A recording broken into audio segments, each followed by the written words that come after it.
Bienvenidos una vez más a esta plática con especialistas en materia de salud mental. Es un tema que han solicitado mucho a través de las redes sociales debido a la contingencia que hoy por hoy se vive en cuanto al COVID-19. Nos acercamos a lo que es la temporada decembrina y también, desgraciadamente, a un periodo de incertidumbre en cuanto a la integración de las familias, el bienestar de quienes nos rodean. Aunado a esto y de las inquietudes que ustedes han manifestado a través de nuestras redes sociales, pues se ha planteado la posibilidad de hablar sobre algo que afecta a muchos en nuestra comunidad, en nuestra familia, pero luego se vuelve difícil de percibir. Hablamos en concreto del estrés. Esa situación a la que nos hemos acostumbrado a cargar sobre nuestras espaldas, pero que nos va restando efectividad en cuanto al desarrollo de nuestra propia vida y sobre todo también a la forma en cómo queremos realmente vivirla. Es por esto que nos acercamos de nueva cuenta con el doctor José Luis Olivares Neumann. Él es médico psiquiatra con una alta especialidad en psicogeriatría, pues para que nos platique acerca de lo que es el estrés, cómo lo podemos identificar, cómo lo podemos tratar y sobre todo, cómo lo vinculamos en algunos aspectos a situaciones más complejas como puede ser la ansiedad. Para quienes han vivido o hemos vivido episodios de ansiedad es algo terrible y todo esto es consecuencia de no tener una identificación adecuada, apropiada en su momento de lo que es el estrés. Doctor, gracias por continuar con nosotros y me gustaría que pues empezáramos definiendo qué es el estrés. Hablamos mucho de estrés, de este esfuerzo que vivimos en nuestra vida y que algunos inclusive lo usan para pues mantenerse más activos o ser más eficientes. Hay quienes dicen inclusive que trabajan mejor en situaciones de estrés, pero creo que no lo hemos entendido muy bien. Hola, muy buenos días. Agradezco muchísimo tu invitación a tu espacio y creo que es un tema importantísimo en el contexto en el que estamos viviendo actualmente, ¿no? Ya la población mundial, pero en este caso la población mexicana está sometida a diferentes estresores, principalmente ambientales, económicos, sociales, estresores de violencia, por ejemplo, y a eso le hemos agregado el estresor que representa la pandemia, la actual contingencia, y la denominada no nada más pandemia de coronavirus, sino la sindemia, que es la que conlleva la presencia de otros problemas que se van agregando a la mayoría de las personas, ¿no? El estrés, la crisis económica, y todo eso va provocando justamente este estrés llamado así, que puede provocar el desarrollo de diferentes trastornos mentales. Vámonos por lo primero. ¿Cómo definimos estrés? Hay varias corrientes o hay varias maneras de definir el estrés de una manera sociocultural, de una manera antropológica, de una manera muy neurobiológica también. El estrés ambiental puede ser definido por una respuesta en específica, por ejemplo, del cuerpo a cualquier demanda, causado, por ejemplo, cuando hay una percepción de amenaza que puede resultar en ansiedad, tensión emocional o una dificultad para adaptarse. En muchas ocasiones, en el estrés, las demandas ambientales sobrepasan la percepción de la habilidad de hacer frente a la situación. Hay ocasiones en las que uno dice, no, pues yo manejo los problemas de una manera muy adecuada, yo no me estreso. Pues bueno, estas personas tienen esas cualidades, esos talentos, o lo han desarrollado y pueden contender con los diferentes problemas que vienen del medio. Sin embargo, pueden ir aumentando estos problemas y las demandas ambientales ser tales que ya van a provocar una percepción de falta de habilidad para contender con las cosas. El estrés también puede deberse a un desequilibrio social. Ya biológicamente, el estrés podría también indicar que es cualquier estímulo que active un eje neurobiológico muy claro, ¿no? Que es el eje hipotálamo hipófisis adrenal, que libera una hormona, que se llama hormona liberadora de corticotropina y glucocorticoides adrenales. Va a activar, a incrementar los niveles de cortisol, activar un sistema que es el sistema nervioso simpático y va a liberar también catecolaminas, ¿sí? Eso es algo normal cuando hay una situación de peligro en las personas, es algo muy evolutivo. Este estrés, por ejemplo, en los animales, se da de tal manera que de la situación de peligro se activa este sistema nervioso simpático y provoca un estado de alerta continuo que es de huida o pelea, ¿no? Bueno, en ocasiones también hay animales que, por ejemplo, se hacen los muertos, ¿no? O sea, es una adaptación para sobrevivir. Entonces, el estrés es bueno para la supervivencia.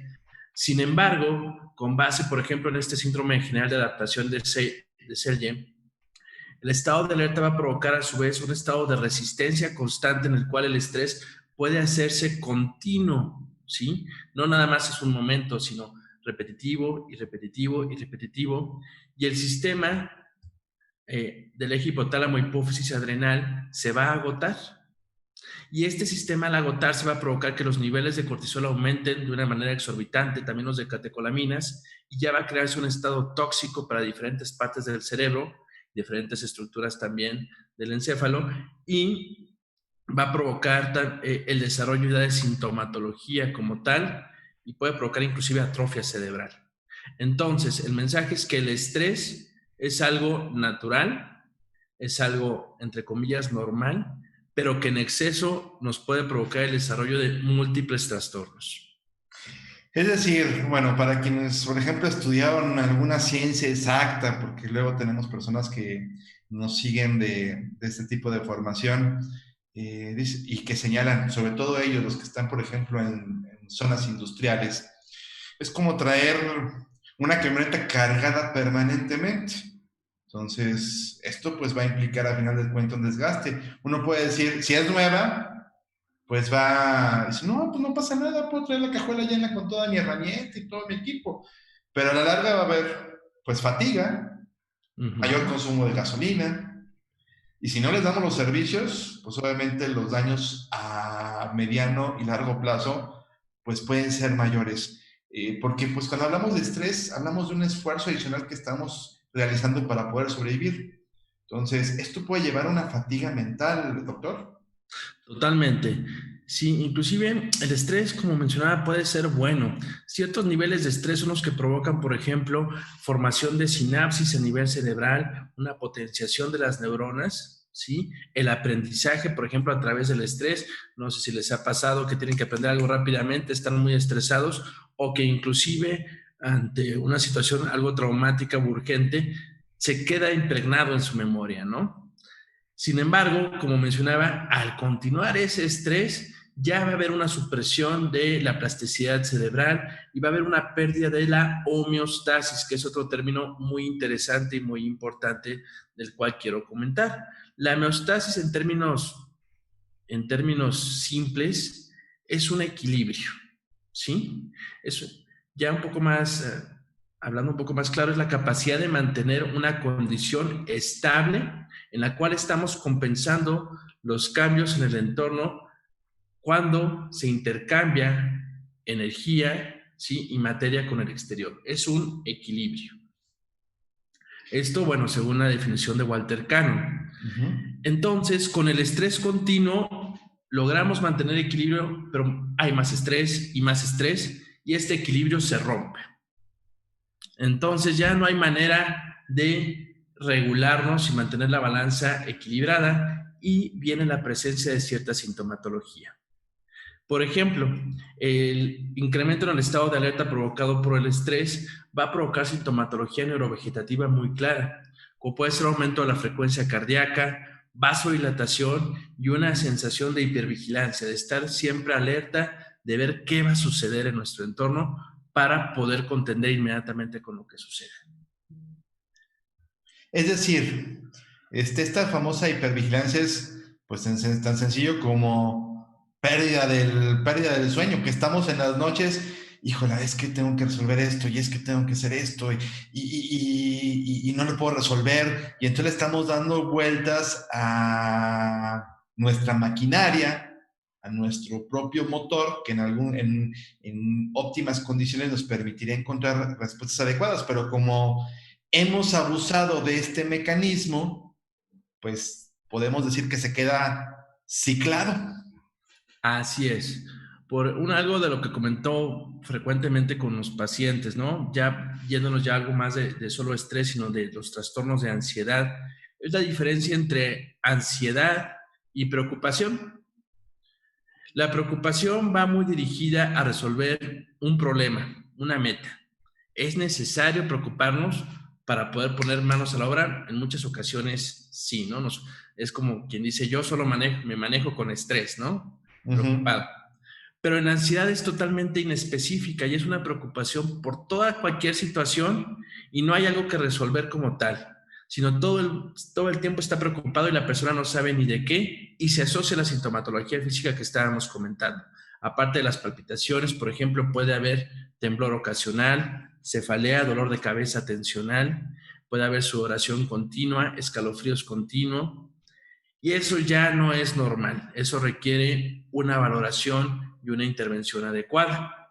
El grupo de los trastornos de ansiedad es muy probablemente el grupo de los trastornos psiquiátricos más común y también desgraciadamente es el que más años pasan de que se inicia el problema para que acudan con un especialista en salud mental. Hay gente que dura 30 años ansiosa o más, inclusive se acostumbran a ser así, lo ven como algo normal cuando no lo es.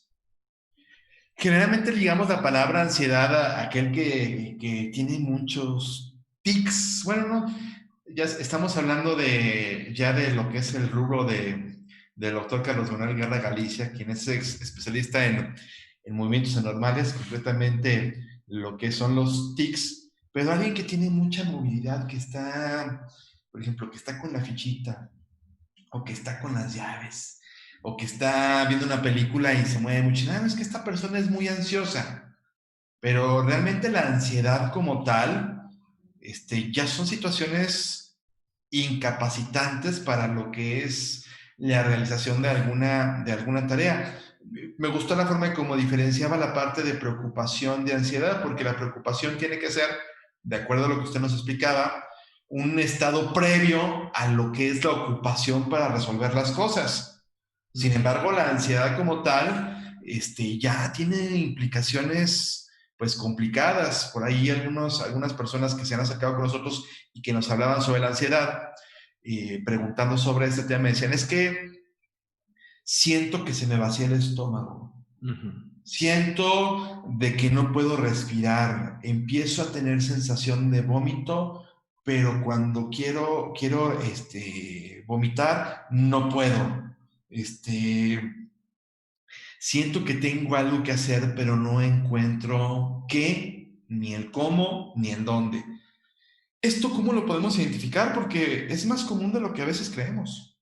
Sí, de hecho es tan común inclusive, por ejemplo, con el malestar gastrointestinal, algo muy asociado a ansiedad, por ejemplo, el síndrome de intestino y colon irritable, la gastritis, la cefalea, las palpitaciones constantes e inclusive en ocasiones la presencia de crisis de angustia. En muchas ocasiones las personas acuden con especialistas relacionados al síntoma, por ejemplo, van al gastroenterólogo, van al cardiólogo, lo cual a mí me parece muy adecuado porque siempre hay que descartar alguna patología de esas especialidades, de esos aparatos, pero en otras, o sea, van con ellos y se quedan ahí y continúan con el trastorno de ansiedad por debajo, ¿no? En ese sentido, la recomendación es, sí, si van de primera mano con el especialista, que descarte cualquier situación médica no psiquiátrica, pero que si continúan con los síntomas, acudan con el especialista en salud mental para tratar de ayudarles no nada más a disminuir los síntomas, sino a disminuir la presencia de otros signos y síntomas, por ejemplo, los cognitivos. El estado de ansiedad provoca que no haya una adecuada concentración, una adecuada atención para poder realizar sus actividades y una franca disfunción en el sentido, por ejemplo, laboral. También puede haber mucha irritabilidad, mucha molestia constante por situaciones que antes no causaban molestia o enojo, y eso provocar también disfunción en la relación de pareja o en la relación familiar.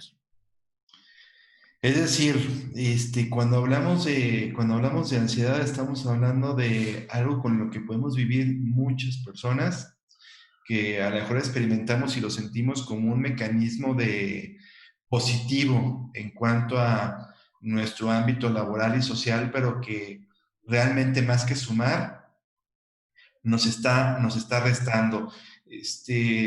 Algunos de los comentarios que recibimos en su momento a través de nuestras redes sociales fue que hubo algunos de ellos que cayeron hasta con el dermatólogo. Es posible que inclusive el estrés, la ansiedad se pueda manifestar en algo como la pérdida de cabello. Ahí algunas personas me mostraban que, o me decían que se les empezaron a hacer como huequitos en la... Claro, no, totalmente. Esto, digo, los trastornos de ansiedad requieren por eso un manejo inter y multidisciplinario.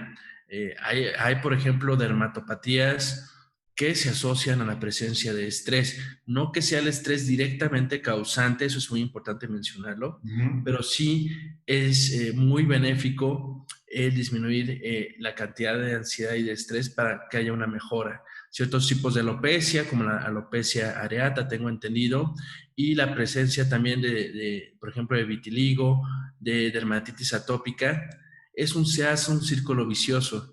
No quiere decir que el psiquiatra vaya a manejar las cuestiones dermatológicas, sino que ayudaría ya que el dermatólogo o la dermatóloga refieran o inicien un medicamento para disminuir el nivel de ansiedad de la persona en caso de que lo tenga.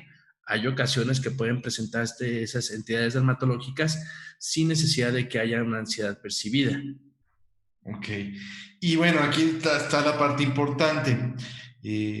Ya hablamos de algunas características y estoy seguro que más de uno que está viendo esta charla, pues ha en algún momento dado experimentado esto, inclusive en su juventud, cuando íbamos a presentar algún examen importante en la universidad, cuando a lo mejor no habíamos estudiado lo suficiente y estábamos con las maripositas en el estómago, cuando a lo mejor íbamos a recibir algún resultado importante en nuestra vida, pues ahí podemos tener esta sensación, este mecanismo que originalmente era de defensa para el cuerpo, pero que con el trajín que hemos ido viviendo en nuestra vida y concretamente durante este año, pues se ha vuelto algo recurrente y parte de nosotros y por lo tanto al hacerlo parte de nosotros, difícil de identificar. ¿Cómo podemos identificar y sobre todo cómo podemos ir apoyando, ayudando a distinguir o a identificar esas características para en su momento pues pedir ayuda? Porque es algo difícil de reconocer que uno tiene un problema de ansiedad o que tiene un problema de estrés. Bueno, una de las formas más contundentes para identificar que algo está mal es que la persona deje de funcionar. Que en el ámbito laboral, por ejemplo, de repente haya quejas constantes o de repente vea que no puede rendir adecuadamente en sus labores, ese es un dato de alarma. Que también en el ámbito de pareja de repente haya cambios en las conductas, una forma de pensar, una intolerancia constante, ese es otro dato de alarma.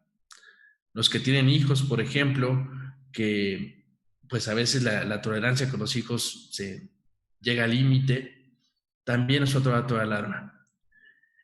Ya cuestiones de gravedad en cuanto a la sintomatología, pues el más claro es la crisis de angustia. La crisis de angustia o crisis de pánico se caracteriza por una ansiedad muy, muy intensa de origen brusco, espontáneo y en ocasiones es repetitiva.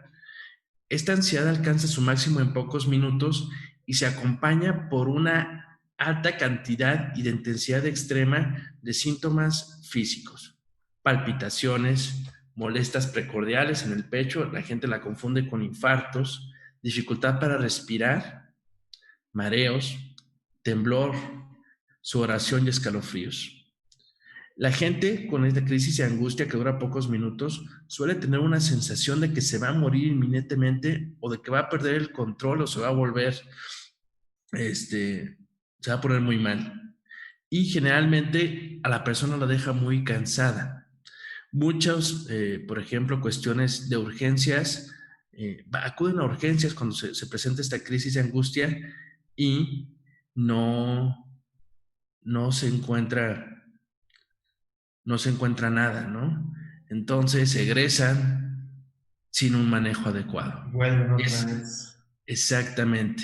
Y nos llegan pacientes de ya he ido 5 veces al hospital y no se me quita. Insisto, si presentan una crisis de angustia, el mensaje es sí acudir a urgencias, pero ya cuando se descarte cualquier patología pulmonar, cardíaca o de cualquier otro tipo, hay que identificar que no es que no se tenga nada, sí se tiene un trastorno muy probablemente, y este trastorno muy probablemente es un trastorno de angustia. Esto que usted me menciona es importante porque se vuelve incapacitante. Puede llegar al extremo de ser incapacitante en el ámbito laboral, en el ámbito afectivo, eh, dentro de todo lo que son las relaciones humanas, puede generar algún tipo de aislamiento y por lo tanto volver a las personas más irritables. Desgraciadamente, durante este periodo de pandemia, doctor, hemos visto que se ha incrementado en nuestra misma sociedad ese, esa condición de estrés y de irritabilidad que pues lleva una ansiedad ante un problema que no ha tenido una solución a lo largo de estos meses, salvo por lo que ya se ha conocido en fechas recientes, de los cuales tampoco tenemos aún mucha certidumbre. ¿Cómo podemos recomendar a alguien o cómo podemos ayudar a alguien que ya identificamos que puede tener este tipo de trastorno para que pueda tener, para que pueda tener ayuda? Porque luego es difícil que uno en este círculo vicioso pues pueda identificarlo, que pueda asumirlo y acudir con el especialista. Generalmente es con el apoyo de su comunidad donde puede encontrar este tipo de auxilio y decir, ¿sabes qué? Hay una vida fuera de la carga que ya traes encima de tu cuerpo y de tu propia estabilidad. ¿Cómo podemos ayudarlos o cómo podemos encauzarlos a acudir con un especialista? ¿Existe alguna técnica, existe algún tipo de elementos para que puedan acudir con un especialista? Sí, bueno, ofrecer ayuda es importantísimo, pero tenemos que tratar de ofrecer ayuda tratando de quitar algo que va muy de la mano con los trastornos mentales, que es el estigma. Es una cantaleta con el estigma, pero es importantísimo.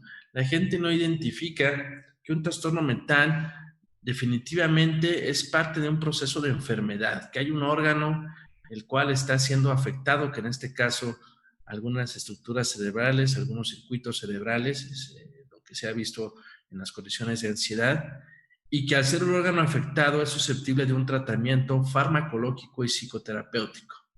Es como quien tiene diabetes, quien tiene hipertensión y acude inmediatamente a tratarse, ¿no? Yo creo que en el sentido de los trastornos de ansiedad, los trastornos depresivos, cualquier problema mental, afortunadamente hoy en día la gran mayoría tienen un tratamiento farmacológico indicado con el cual las posibilidades de una remisión y una mejoría total son altas, ¿sí?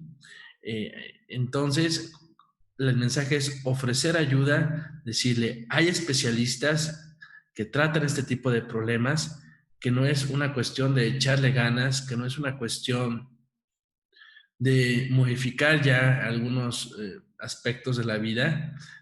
Eso más bien es preventivo, ¿no? Modificar ciertas costumbres, por ejemplo, hacer ejercicio, por ejemplo, cuidar mucho la calidad del sueño. Eso es preventivo, pero ya cuando se presenta el trastorno, difícilmente se va a poder regresar a una condición de equilibrio, de homeostasis, sin una intervención por un especialista en salud mental, ya sea en caso de un trastorno de ansiedad leve a moderado con psicoterapia, o de un trastorno un poquito más grave con fármacos, o siempre recomendado el trabajo de ambas áreas, psicoterapia y psiquiatría. Acaba de mencionar algo muy importante, el hecho de que para atender algo como puede ser la ansiedad, no bastan los buenos deseos, sino que tiene que ver. Sí, no. Y eso, inclusive la gente se puede sentir ofendida cuando alguien le dice, échale ganas, tú puedes, cambia de actitud. Pues no, eso no es el mensaje ni tampoco es el proceso terapéutico que se da, ¿no? Aquí lo que hay que hacer es identificar que justamente, por ejemplo, en la depresión, uno de los criterios diagnósticos es falta de motivación, no hay ganas, ¿no? En la ansiedad que le piden a alguien que por favor mantenga su mente en blanco, que medite, pues es justamente el problema de uno de los criterios de los trastornos de ansiedad, que hay una incapacidad para mantener su mente en blanco, ¿no? Que hay una anticipación catastrófica en la cual hay una rumiación negativa y en la cual puede pensarse que siempre va a pasar algo malo a una persona o a los seres queridos, que hay síntomas físicos como tal. Entonces, pedirle a alguien que solo modifique de esas formas sus pensamientos, su sentir físico, pues es como dar una cachetada, no se vale. Mejor que acudan, el terapeuta, por ejemplo, sí puede ayudarles a identificar ciertas distorsiones cognitivas con la terapia que tiene más evidencia, que es la cognitivo-conductual, y también el psiquiatra puede ayudar para que estos pensamientos, estas sensaciones, esta ansiedad física remita en pocas semanas, si es posible. Es como decir a alguien, no, mira, sube el árbol, y la persona dice, pues, ¿qué es árbol? Así es. Pon tu mente en blanco, y la persona dice, bueno, pues, ¿qué es tener la mente en blanco si nunca lo ha experimentado? Y eso puede inclusive generar mayor angustia y ansiedad por no lograr entender lo que tendría que entender dentro de un proceso normal. Aunque suena rebuscado, pero es buscar entender lo que hasta en su momento no se ha podido entender. Así es. Y también, bueno, una vez ya tratado el trastorno, ahora sí retomar las actividades preventivas. En este caso, el mindfulness, el yoga, el hacer ejercicio, el continuar con un proceso terapéutico que puede seguir siendo cognitivo-conductual o puede ser algún otro tipo de psicoterapia más profunda, va a ayudar a que la persona no presente recaídas en un futuro. Perfecto. Pues bueno, ahí están las recomendaciones. Doctor, no sé si nos gustaría regalar un mensaje adicional, ahorita que estamos hablando precisamente de este tema de estrés y de ansiedad. Yo estoy seguro que será un tema recurrente a lo largo de nuestras próximas emisiones de estos programas que estamos preparando para usted, porque es algo que se vive día a día y que es más común de lo que uno cree. Es la roca que llevamos cargando, pero pues que se hizo parte de nosotros, pero nos impide pues alcanzar mejores estadios en nuestra calidad de vida. Doctor, ¿algún mensaje adicional que tenga para nosotros? Exacto, va encaminado a eso. Si identifican en ustedes o en algún familiar o en algún ser querido cualquiera de estos síntomas que hemos platicado, no duden en acudir a un especialista. Pueden pasar años con un impacto importantísimo en la calidad de vida que se vaya deteriorando y pueden llegar a desarrollarse cierto tipo de trastornos que tienden a la cronicidad si no se atacan a tiempo. El mensaje es que acudan, ya sea con su servidor o con cualquier otra persona especialista en salud mental, a una valoración. Si esta persona les indica que se pueden beneficiar de un tratamiento, la invitación es que lo tomen. La posibilidad de mejorar su calidad de vida es altísima y en muy pocas semanas, pocos meses, van a notar un cambio sustancial. Atender la mente también es una cuestión de salud pública. Le agradezco muchísimo, doctor, por estas reflexiones sobre el estrés y sobre todo algo tan complicado como puede ser la ansiedad. Y le recordamos a las personas que nos siguen a través de nuestras redes sociales que estaremos continuamente platicando con los especialistas de Prisma Centro de Atención Avanzada para ir conociendo cada uno de los temas que a usted le interesan en materia de lo que es salud mental, la parte física, la parte deportiva y sobre todo la atención neurológica. Por lo pronto le agradezco muchísimo su atención y estamos en contacto. Muchas gracias.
taking a chance.